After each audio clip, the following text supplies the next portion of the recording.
बहुत बहुत स्वागत है आपका। Thank you very much for coming to the session. तो आज की प्रैक्टिस शुरू करते हैं। देखिए, बच्चों के साथ इंग्लिश में किस तरीके से बातचीत की शुरुआत करनी है। बहुत ही इंपॉर्टेंट डेली यूज के सेंटेंसेस हैं जो आप अपने बच्चों के साथ यूज कर सकते हैं। हर सेंटेंस का स्ट्रक्चर, लॉजिक और ग्रामर हम साथ के साथ डिस्कस करते हुए चलेंगे ताकि इन्हीं के बेसिस पे आप दूसरे सेंटेंसेस भी फॉर्म कर पाएं। So I will be sharing my screen with you. Screen में आपके साथ में शेयर कर देता हूँ। कई बार हमको कहना पड़ता है खड़े होके पानी मत पियो। बिल्कुल सिंपल शब्दों में आप कहिए don't drink while standing. Don't drink water while standing. अब वाटर इस्तेमाल कर सकते हैं यहां पर, या फिर don't drink while standing. While का मतलब है दौरान, राइट। जैसे इसी के बेसिस पे एक सेंटेंस आप बना करके देखिए कि पढ़ते पढ़ते टीवी मत देखो। Don't watch TV while studying. पढ़ते पढ़ते टीवी चालू मत रखो। Don't have the TV on while studying. Don't have the TV on while studying. I hope you got the point. तो 300 करीबन स्ट्रक्चर्स होते हैं, उन्हीं के बेसिस पे पूरी इंग्लिश घूमती है। जैसे बैठ के पानी पियो, अगर हमको किसी को कहना है बच्चे को बैठ के पानी पियो, तो simple be seated while drinking, या फिर sit down while drinking. Sit down while drinking या फिर be seated while drinking. Sit down while drinking जो है वो एक कॉमन एक्सप्रेशन है, कॉमनली यूज होता है ये sentence. Now look at the next sentence. शरारत मत करो। मान के चलिए हमें बच्चों को कहना है शरारत मत करो, और कुछ कई बार हमको कहना होता है शरारतें मत करो। तो दोनों में थोड़ा सा फर्क है, लेकिन इंग्लिश में ऐसे ही रहता है, डोंट मेक मिसचीफ। एक्चुअल में इसका जो प्लूरल है वो मिसचीफ्स है, लेकिन मिसचीफ्स वर्ड कॉमनली यूज नहीं होता है। आप शरारत या शरारतें दोनों के लिए एक ही वर्ड इस्तेमाल कर सकते हैं, don't make mischief. I hope you got the point. Look at the next sentence. शोर मत करो। हमें बच्चों को कहना है शोर मत करो। अब देखिए, शोर दो तरीके का हो सकता है, कई तरीके का होता है।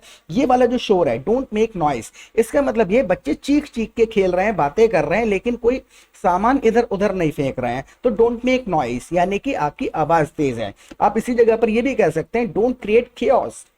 डोंट क्रिएट chaos, जब आपने कहा chaos का मतलब है आतंक मचाना, सामान फेंक रहे हैं, तकिया फेंक रहे हैं, चद्दर उखाड़ रहे हैं। So don't create chaos। I hope you got the point. Don't make noise मतलब आपने आवाज पे एम्फेसाइज किया है। डोंट क्रिएट chaos यानी उत्पात मत मचाओ, right. Look at the next sentence. शांत रहो। जब हमको बच्चों को कहना है शांत रहो, तो कीप क्वाइट भी कहा जा सकता है, बी साइलेंट भी कहा जा सकता है, कीप साइलेंस भी कहा जा सकता है। वर्ड्स को बड़े ध्यान से सुनिएगा। देखिए, बी क्वाइट यानी शांत रहो, कीप साइलेंस यानी शांति रखो, बी साइलेंट यानी शांत रहो। आई होप तीनों में फर्क समझ में आ गया। एक जगह साइलेंट कह रहे हैं, एक जगह साइलेंस कह रहे हैं। एक जगह कह रहे हैं बी साइलेंट, अपनी अवस्था रखो ऐसी, बी साइलेंट, या फिर कीप साइलेंस, शांति रखो, राइट। मेंटेन साइलेंस ऐसे भी कहा जा सकता है। Look at the next sentence. चलो पढ़ने बैठो। कई बार हमें बच्चों को कहना होता है चलो पढ़ने बैठो। इसमें स्टडी एंड स्टडीज वर्ड्स को थोड़ा सा अलग अलग तरीके से यूज किया जाएगा। देखिए, एक अगर आप ये कहें get to your studies, get to your studies यानी पढ़ाई पर लग जाओ, पढ़ाई शुरू कर दो। गेट टू योर स्टडीज कह रहे हैं यहां पर, राइट। यहां पर एज ए नाउन यूज हो रहा है यहां पर, ओके। अगला सेंटेंस आप ऐसे कह सकते हैं it's time to study.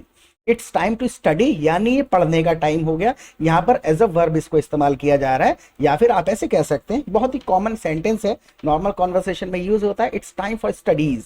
It's time for studies या फिर it's time to study, right. For के साथ कह रहे हैं स्टडीज और टू के बाद कह रहे हैं it's time to study, right. तो ये चीजें हैं, थोड़ी थोड़ी सी समझ के चलनी पड़ेंगी, थोड़ा रिपीट करते चलेंगे तो साउंड्स याद हो जाएंगे। Look at the next sentence. TV की आवाज कम कर लो। अगर बच्चे को कहना है आवाज कम कर लो, या उसी बच्चे को कहना है धीरे बोलो, अपनी आवाज कम करो, तो आवाज को कम करने के लिए lower the voice, lower the volume of TV. आवाज कम कर लो, lower the volume of TV, या फिर अपनी आवाज धीमी रखो तो lower your voice, lower your voice. Volume, बच्चे की वॉल्यूम नहीं कर सकते लोअर, राइट। तो lower the volume of TV, लेकिन बच्चा अगर तेज तेज बोल रहा है तो कहा जा सकता है lower your voice, right. Look at the next sentence. बार बार पानी में हाथ मत भिगो। बार बार पानी में हाथ मत भिगो। कुछ एक सेंटेंसेस ऐसे हैं जिनका कोई ट्रांसलेशन वर्ड फॉर वर्ड नहीं किया जा सकता। सिचुएशन को एक्सप्रेस करने के लिए अलग तरीके से सेंटेंस फॉर्म करना पड़ता है। आप कह दीजिए don't put your hands in water again and again. Don't put your hands in water again and again. या फिर आपने ये सिंपल कह दिया कि पानी में हाथ मत डालो बार बार। या फिर आप इतना कह दीजिए don't wet your hands again and again. Don't wet your hands again and again. यहां पर हम वाटर का इस्तेमाल नहीं कह रहे हैं, क्योंकि वेट का मतलब ही कुल मिलाकर के गीला करना। तो इसी तरीके से कह दिया जाएगा don't wet your hands again and again, या फिर don't wet your hands repeatedly, right. Again and again ज्यादा कॉमन है। Look at the next sentence. मिट्टी में मत खेलो। मिट्टी में मत खेलो। देखिए, कई सारी चीजें कही जा सकती हैं। आप कह दीजिए don't play in soil. Don't play in soil भी कहा जा सकता है। दूसरा प्रीपोजिशन भी यूज कर सकते हैं, don't play with soil, both are correct. Don't play in soil या फिर डोंट प्ले विद सॉइल, दोनों कहे जा सकते हैं। Look at the next alternate, don't dirty yourself. कई बार हम कहते हैं कि खुद को गंदा मत कर लेना, गंदे मत हो जाना, मिट्टी में खेल के गंदे मत हो जाना, तो डोंट डर्टी योरसेल्फ। देखिए डर्टी जो है अपने आप में वर्ब भी है, सो डोंट डर्टी योरसेल्फ। अगर मान के चलिए हमको बच्चे को कहना पड़े कि अपने कपड़े गंदे मत कर लेना, तो कह सकते हैं आप डोंट डर्टी योर क्लोथ्स, यानी अपने कपड़े गंदे मत करो, डोंट डर्टी योर क्लोथ्स। कुछ एक ऐसे सेंटेंसेस भी हो सकते हैं, वैसे तो हमने काफी कवर किए हैं, कुछ ऐसे भी हो सकते हैं जो हमने यहाँ मिस कर दिए। तो कोई भी अगर हिंदी का सेंटेंस आपके माइंड में आता है जो बोलना जाना चाहिए या आपको लगता है यूजफुल है, तो आप कमेंट सेक्शन में लिख सकते हैं। हम सारे कमेंट्स को पढ़ते हैं, हम उसको बता देंगे किस तरीके से नेचुरली बोलना है, राइट। तो ज्यादा दूर मत जाना, यहीं आसपास रहना। मान के चलिए आप बच्चे के साथ पार्क में गए हैं, कहीं मार्केट में है, खेलने जा रहा है बच्चा अकेला, हमको कहना है ज्यादा दूर मत जाना, यहीं आसपास रहना। आप कह दीजिए don't go so far, stay near by. Don't go so far, stay near by. Near by की जगह पर आप स्टे अराउंड भी कह सकते हैं। Don't go so far, stay around. Stay around का मतलब भी है आसपास में, या फिर स्टे नियर बाय, आसपास रहना। Look at the next sentence, बड़ों के बीच में मत बोलो। कई बार बच्चे इंटरप्ट करने लग जाते हैं, तो बड़ों के बीच में नहीं बोलना चाहिए। तो इस चीज को देखिए कितने तरीके से कहा जा सकता है। आप नॉर्मल कह सकते हैं don't interrupt elders, don't interrupt elders, बड़ों के बीच में इंटरप्शन मत करो। या फिर आप ऐसे कह दीजिए don't interrupt while elders are talking, don't interrupt while elders are talking. जब बड़े लोग बात करते हैं तो आपको बीच में इंटरप्ट नहीं करना चाहिए, इंटरप्ट हटा दीजिए। आप कह दीजिए don't disturb while elders are talking, right. Don't disturb, don't interrupt, don't talk in between while elders are talking, right. Don't talk in between while elders are talking, बीच में मत बोलो। Don't interrupt while elders are talking, या फिर don't interrupt elders, बच्चों को बीच बड़ों को इंटरप्ट मत करो। नाउ क्या तुम्हारा होमवर्क हो गया? कई बार बच्चों से हमें पूछना होता है क्या तुम्हारा होमवर्क हो गया। एक आप ऐसे कह सकते हैं have you finished your homework, have you finished your homework. एक दूसरे तरीके से आप इसी बात को कह सकते हैं are you done with your homework. यहां पर जब आपने कहा have you finished your homework, इसमें आपने होमवर्क को ज्यादा तवज्जो दी है, उस पर ज्यादा गौर करा। Have you finished your homework, homework खत्म हो गया। दूसरे वाले सेंटेंस में हम कह रहे हैं are you done with your homework, तो हमने बच्चे की फ्रीडम की बात करी कि क्या आप इससे फ्री हो गए। तो नीचे वाला जो सेंटेंस है वो बच्चे को थोड़ा पर्सनल लगेगा, उसको ज्यादा अच्छा लगेगा सुनने में, are you done with your homework. Now look at the next sentence, चलो अब सो जाओ। कई बार होता है बच्चों को हमको कहना है चलो सो जाओ। देखिए अवस्थाएं होती हैं, सारा खेल है सिचुएशन का। चलो अब सो जाओ, मान के चलिए बच्चा खड़ा है खेल रहा है, उस वक्त कहना है सो जाओ तो अलग है। अगर बच्चा लेटा हुआ है लेकिन नींद नहीं आ रही है, आंखें खोल के शैतानियां कर रहा है, उस वक्त कहना है सो जाओ तो अलग तरीके से कहा जाएगा। सारा गेम सिचुएशन का है। देखिए now go to sleep, now go to sleep, ये हुई बात कि भैया आप सोने के लिए जाओ, खेल कूद रहा है घर में, नाउ गो टू स्लीप। इसी चीज को आप दूसरे तरीके से बोलिए it's time to bed now, it's time to bed now, यानी चलो सोने का टाइम हो गया। बच्चे अगर खेल रहे हैं तब it's time to bed now. ये तरीका, ये ग्रामेटिकली सेंटेंस ठीक है, लेकिन इससे ज्यादा कॉमन है it's time for bed now, it's time for bed now, यानी कि अब सोने का टाइम हो गया। मान के चलिए कि बच्चा बेड पे लेटा हुआ है लेकिन उसको नींद नहीं आ रही है, तो try to sleep now, try to sleep. अब देखिए और भी अवस्था आएगी एक, हम बच्चे को कैसे एनकरेज करेंगे, सोना कैसे है उसको। Look at the next sentence, आंखें बंद करो तुम्हें खुद नींद आ जाएगी। मान के चलिए बच्चा सो नहीं पा रहा है, अब हमको उसको कहना है आंखें बंद करो तुम्हें खुद नींद आ जाएगी। So close your eyes and you will fall asleep, close your eyes and you will fall asleep, आपको नींद आ जाएगी। बिल्कुल सिंपल शब्दों में बातें कही जाती है, ना ही लिटरल ग्रामर यूज होता है। सारा गेम है वर्ड ऑर्डर का, और उसको सीखने का तरीका क्या है, you just keep listening to this kind of sessions. 200 से ज्यादा 250 से ज्यादा वीडियोस ऑलरेडी अवेलेबल हैं हमारे चैनल पे। अगर आप पहली बार वीडियो देख रहे हैं तो प्लीज चैनल को सब्सक्राइब कर लीजिएगा, और दूसरा आप हमारी लाइव क्लासेस भी अटेंड कर सकते हैं। देखिए लाइव क्लासेस के 2 फायदे होंगे। सबसे पहले तो हम आपको अपने कम्युनिटी, अपने ग्रुप में ऐड कर लेंगे, जहां पे आप दूसरे पार्टिसिपेंट्स के साथ रियल सिचुएशन में प्रैक्टिस कर पाएंगे, which is most important part of learning. अगर आप बोल के प्रैक्टिस नहीं करेंगे तो आदत कैसे पड़ेगी। जब भी आप कुछ सुनते हैं इंग्लिश में सब समझ में आता है just because you already know English. आपको पहले इंग्लिश आती है तो समझ लेते हैं, लेकिन बोलने के लिए सेंटेंसेस इंस्टेंटली याद नहीं आते हैं, because you are not into the habit of speaking दो सेंटेंसेस फास्ट एंड कंटिन्यूअसली। तो ग्रुप में 200-300 पार्टिसिपेंट्स होते हैं, उनके साथ जब आप प्रैक्टिस करेंगे रियल सिचुएशन में, तो सिचुएशन में क्या कहा जाना है, सेंटेंसेस को बोलने की आदत पड़ेगी। वहां आप चैटिंग कर सकते हैं, फोन पे बात कर सकते हैं, और गूगल मीट, जूम पे लोग अपनी अपनी पूरा दिन मीटिंग चालू रखते हैं, तो किसी की भी मीटिंग में आप जा करके प्रैक्टिस करना शुरू कर सकते हैं। तो आपको यहाँ एटमॉस्फेयर मिल जाएगा, प्रैक्टिस पार्टनर्स मिल जाएंगे, और शाम को हमारी फिर लाइव क्लासेस होती हैं, वहां पर भी we simply come together every evening and we discuss some complicated grammatical rules and sentences for 2 hours. 2 घंटे डिस्कशन करते हैं कि सेंटेंस के पीछे क्या ग्रामर है, इसको इस तरीके से क्यों बोला जा रहा है। गहराई से जब आप समझेंगे, 15-20 दिन में कंसेप्ट्स एंड डाउट्स क्लियर हो जाएंगे। सेंटेंसेस को आदत में डालने के लिए यहाँ प्रैक्टिस पार्टनर्स आपको मिल जाएंगे, जिनके साथ आप जब चाहें प्रैक्टिस कर सकते हैं। सब कुछ अनलिमिटेड है, कोई मंथली फीस चार्ज नहीं करते हैं। वन टाइम छोटा सा रजिस्ट्रेशन है, एक बार एनरोल होने के बाद आप जब तक चाहे हमारे ग्रुप में रह सकते हैं, जब तक चाहे क्लासेस अटेंड कर सकते हैं, जब तक आप फ्लुएंटली बोलना शुरू ना कर दें। ऑलराइट, सो मोस्ट वेलकम है, आप लाइव क्लासेस में आइएगा, ग्रुप को ज्वाइन कर लीजिए, वहां काफी हेल्प मिलेगी। Let's get back to it now. सोने से पहले बाथरूम कर लो। अब देखिए, कई बार हमको बच्चों को कहना होता है सोने से पहले बाथरूम कर लो, लेकिन इंग्लिश में इसको कहने का एक अलग तरीका है। Go to the bathroom before you go to sleep. ये कहने का एक अपना तरीका है, वहां पर बाथरूम करा नहीं जाता है, बाथरूम तक जाया जाता है। Go to the bathroom before you go to sleep. या फिर दूसरे तरीके से कह दीजिए, use bathroom before you go to sleep. Use bathroom before you go to sleep use करना और ज्यादा कॉमन है।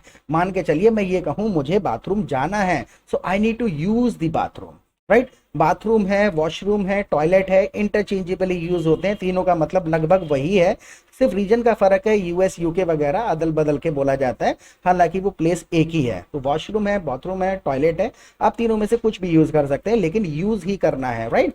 सो use washroom before you go to sleep, सोने से पहले बाथरूम कर लेना। Look at the next sentence, तकिया लगा लो। मान के चलिए हमें बच्चे को कहना है तकिया लगा लो, तो बिल्कुल simple, rest your head on the pillow. Rest your head on the pillow, या फिर sleep with your pillow. Sleep with your pillow, इसका मतलब है तकिया लगा के सोना, या फिर rest your head on the pillow, यानी अपने सर के नीचे तकिया लगा लो। बोथ सेंटेंसेस आर कॉमन, दोनों ही कॉमनली यूज होते हैं। नाउ बहुत हो गया। अब देखिए, ये बहुत हो गया सिचुएशन का खेल है। मान के चलिए कि बच्चा बहुत शैतानी कर रहा है, बहुत ज्यादा परेशान कर रहा है, आप अगर गुस्से में कह रहे हैं बहुत हो गया, तो नॉर्मल कह सकते हैं enough is enough, enough is enough. मान के चलिए बच्चा शॉपिंग कर रहा है या फिर गेम खेल रहा है, दूसरे तरीके से कम गुस्से में अगर आप कहना चाहते हैं तो आप ऐसे कह सकते हैं that's enough for now, that's enough for now. इसका मतलब हुआ कि अभी बहुत हो गया, राइट। एनफ इज एनफ जब आप कह रहे हैं तो यहां पर आप बच्चे को डांट रहे हैं, ये गुस्से का एक्सप्रेशन है। तो ये एक्सप्रेशंस हैं दो अलग अलग, हालांकि इन दोनों का मतलब लगभग सेम निकल रहा है। तो ज्यादा गुस्से में अगर आप हैं तो एनफ इज एनफ, या फिर अगर आप उसको क्वांटिटी लिमिटेशन की अगर बात कर रहे हैं बिना डांटे हुए, तो आप कह सकते हैं that's enough for now, right. जैसे मान के चलिए बच्चा 2-3 घंटे से टीवी देख रहा है, अब आप टीवी बंद करते हुए कह सकते हैं दैट्स एनफ फॉर नाउ, यानी बहुत देख लिया। Got the point. Look at the next sentence, मुझे परेशान मत करो। बिल्कुल सिंपल सा सेंटेंस है, आपको कहना है मुझे परेशान मत करो, so don't bother me, don't trouble me. Bother me, trouble me, दोनों वर्ड्स इंटरचेंजेबली यूज कर सकते हैं आप यहाँ पे। नाउ अब बर्दाश्त नहीं करूंगा। मान के चलिए आप कई बार बच्चे को डांट चुके हैं, राइट। अब बच्चा फिर से वही हरकत बार बार कर रहा है, हमको कहना है अब बर्दाश्त नहीं करूंगा, दोबारा मत कर देना। इस प्रकार का जब एक्सप्रेशन होता है तो आप नॉर्मल कह सकते हैं I want have it any more, I want have it any more, यानी कि और ज्यादा इसको मैं बर्दाश्त नहीं करूंगा। I want tolerate it any more भी कहा जा सकता है। टॉलरेट एक हैवी वर्ड हो जाता है, उसको ना यूज करके नॉर्मल कह दिया जाता है I want have it any more, यानी ज्यादा बर्दाश्त नहीं करूंगा। इसकी जगह आप वुड नॉट का ये शॉर्ट फॉर्म है, आप ऐसे भी कह सकते हैं I can't have it any more. I can't have it any more अपनी क्षमता बता रहे हैं, बर्दाश्त नहीं कर सकता। I want have it any more यानी बर्दाश्त नहीं करूंगा। बच्चों के साथ अक्सर हम ये वाला शब्द यूज करते हैं, राइट। अब बर्दाश्त नहीं करूंगा, right. Look at the next sentence, बदतमीजी की भी हद होती है। अगर यही आपको कहना है बदतमीजी की भी हद होती है, आप नॉर्मल कहिए it's a lot of nerve, it is a lot of nerve. ये अपने आप में एक बना हुआ फ्रेज है इसी एक्सप्रेशन के लिए कि बदतमीजी की बहुत हद हो गई, तुमने हद कर दी है, तो it's a lot of nerve normal कह दिए, यानी कि बहुत ज्यादा हो गया। Now look at the next sentence, क्या तुम्हारे लिए बाजार से कुछ लाना है। मान के चलिए आप बाजार जा रहे हैं, क्या तुम्हारे लिए बाजार से कुछ लाना है, तो normal do you need something from the market, do you need something from the market, ये बोलने का एक नॉर्मल तरीका है। अगला सेंटेंस देखिए, दिखाओ आज क्या होमवर्क मिला है। मान के चलिए बच्चा स्कूल से आया, दिखाओ आज क्या होमवर्क मिला है, तो show me what homework you got today. Sentence का स्ट्रक्चर बड़े ध्यान से देखिएगा। शो मी अलग हो गया, what homework you got today, आज आपको क्या होमवर्क मिला है। Look at the next sentence, आज स्कूल में क्या क्या हुआ। अब देखिए लिटरल ट्रांसलेशन नहीं करना है, सारे शब्दों को यूज नहीं करना है। स्कूल में आज क्या क्या हुआ, आप उसका एक्सपीरियंस पूछ रहे हैं, राइट, इवेंट्स नहीं पूछ रहे हैं कि क्या क्या हुआ, उसका एक्सपीरियंस की हम यहाँ पर बात कर रहे होते हैं। तो आप सिंपल बोलिए how was your school today, how was your school today, आप इस तरीके से कह दीजिए। या फिर आप सिंपल एक और कॉमन एक्सप्रेशन है, आप कह सकते हैं how did your school go, how did your school go, आपका स्कूल आज कैसा गया, राइट। दोनों ही एक्सप्रेशन, दोनों ही सेंटेंसेस काफी ज्यादा कॉमनली यूज होते हैं। Look at the next sentence, कपड़े पहने रहो उतारो मत। बच्चे कई बार क्या करते हैं, कपड़े उतारने लग जाते हैं, गर्मी लग रही है या फिर नहाने चले गए, मतलब उनकी आदत होती है, वो कई बार शर्ट वगैरह गंदी कर लेते हैं। कपड़े पहने रहो उतारो मत, so keep your clothes on, keep your clothes on, don't take them off, right. मान के चलिए बच्चा शर्ट उतार रहा है अपनी, तो आप कह सकते हैं keep your shirt on, on अपने आप में इस्तेमाल हो जाएगा, keep your shirt on, don't take it off. हालांकि आप इसको एक दूसरे तरीके से भी कह सकते हैं, keep wearing your shirt, don't take it off, आप कह सकते हैं, लेकिन वो एक थोड़ा ट्रांसलेशन जैसा साउंड करेगा। एक नॉर्मल तरीका है कहने का, कीप योर क्लोथ्स ऑन, यानी कि अपने कपड़े पहने रहो ना। अपने भाई से लड़ाई मत करो, अपने भाई से लड़ाई मत करो, आप बिल्कुल सिंपल तरीके से कह दीजिए don't fight with your brother, don't fight with your brother भी कहा जा सकता है। अगर हमें कहना है आपस में लड़ाई मत करो तो डोंट फाइट टुगेदर, टुगेदर यानी एक दूसरे के साथ, डोंट फाइट टुगेदर। या फिर कहना है एक दूसरे से लड़ाई मत करो, देखिए एक में हमने कहा आपस में लड़ाई मत करो, डोंट फाइट टुगेदर। अगर कहना है एक दूसरे से लड़ाई मत करो, don't fight with each other, don't fight with each other, एक दूसरे से लड़ाई मत करो। Look at the next sentence, अपने भाई को साथ में खिला लो, अपने भाई को साथ में खिला लो, अकेला खेल रहे हो, अपने भाई को साथ में खिला लो। So let your brother play with you, let your brother play with you, यानी यहां पर हमने घुमा फिरा के लेट का इस्तेमाल कर दिया, यानी कि मेन मुद्दा वही है, मेन बंदा वही है, वो खिलाएगा तभी बच्चा खेल सकता है, छोटा वाला ना। So let your brother play with you, यानी अपने साथ में बच्चे को खिला लो। Look at the next sentence, कूड़ा मत फैलाओ, बिल्कुल सिंपल सा काफी कॉमन सा एक सेंटेंस है, डोंट लिटर कहा जा सकता है, डोंट लिटर यानी कि इधर उधर कूड़ा मत फैलाओ। एक और सेंटेंस है काफी कॉमनली यूज होता है, दीवार पे ड्राइंग मत बनाओ, अक्सर बच्चे बनाते हैं ड्राइंग, तो दीवार पे ड्राइंग मत बनाओ। देखिए सारे के सारे शब्द नहीं यूज करने, don't draw on the walls, don't draw on the walls. Draw में जब हमने ड्रॉ वर्ड जब इस्तेमाल किया तो ऑटोमेटिकली ड्रॉइंग बनाना, इसका मतलब ड्रॉ करना ही है। ड्रॉ जब कर रहा है कोई बंदा तो क्या कर रहा है, ड्राइंग बना रहा है। So don't draw on the walls, यानी दीवारों पे ड्राइंग मत बनाओ। झूठ मत बोलो, बिल्कुल सिंपल सा शब्द है, सारे शब्द भी यूज किए जा सकते हैं। झूठ मत बोलो, डोंट लाई, या फिर don't tell a lie. Don't lie काफी ज्यादा कॉमन है, सारे वर्ड्स नहीं यूज करते हैं वहां। नाउ मुझे सच सच बताओ, मान के चलिए कोई भी बात हमको बच्चे से पूछनी है, क्या हुआ था या फिर मैडम ने क्या कहा था, मुझे सच सच बताओ, तो टेल मी द ट्रुथ। ये एक तरीका हुआ टेल मी द ट्रुथ। होता क्या है कि एक सेंटेंस एक सिचुएशन में नहीं बोला जा सकता है, सारी सिचुएशन होती हैं, अलग अलग तरीके से एक ही बात बोली जाएगी। टेल मी द ट्रुथ, इसको भी बोला जा सकता है। अब मान के चलिए एक सेंटेंस हम यहाँ कहें tell me honestly, tell me honestly और टेल मी द ट्रुथ, दोनों में हल्का सा डिफरेंस आ रहा है। यहाँ पर हम मेन मुद्दा पूछ रहे हैं, वहां कह रहे हैं ईमानदारी से बताओ, राइट। एक में पॉइंट फोकस किया जा रहा है बात पर, और एक में फोकस किया जा रहा है कि कुछ भी छुपाना मत, राइट। तो ये छोटा छोटा सा डिफरेंस कैसे समझ में आएगा, only by talking in real situation. जब रियल सिचुएशन में आप ग्रुप में प्रैक्टिस करेंगे लोगों के साथ, तो आपको पता चलेगा कि एक सब्टल सा डिफरेंस होता है इन सारी चीजों में, जो कि ट्रांसलेशन से नहीं समझा जा सकता, रियल सिचुएशन के हिसाब से समझ में आता है। तो लाइव क्लासेस में हम यही सारी चीजें डिस्कस करते हैं, तो काफी डीपली समझ में आ जाता है कि ये क्या ग्रामर है, एक वर्ड के इतने सारे मीनिंग क्यों बन रहे हैं, right. Look at the next sentence, जल्दी से सो जाओ नहीं तो कल स्कूल के लिए लेट हो जाओगे। लास्ट सेंटेंस है, जल्दी से सो जाओ नहीं तो स्कूल के लिए लेट हो जाओगे। देखिए फिर से सिचुएशन का गेम है, लेकिन यहाँ पे बोल के देखते हैं, गो टू बेड क्विकली।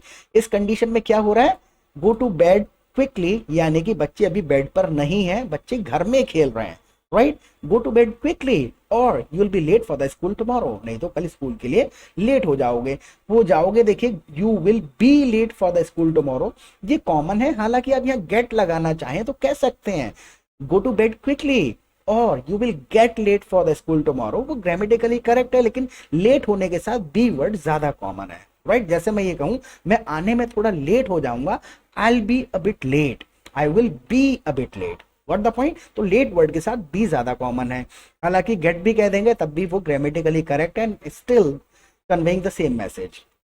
तो इस सेशन के बारे में आप प्लीज मुझे फीडबैक दीजिएगा। कोई अगर सेशन, कोई सेंटेंसेस इंपॉर्टेंट हम भूल गए हों जो आपको लगता है डेली कॉन्वर्सेशन के हैं, तो आप कमेंट सेक्शन में लिख सकते हैं, उसका जवाब हम कमेंट सेक्शन में देते चले जाएंगे। प्रैक्टिस करते रहें, फिर मिलेंगे एक नए सेशन के साथ। Till then bye.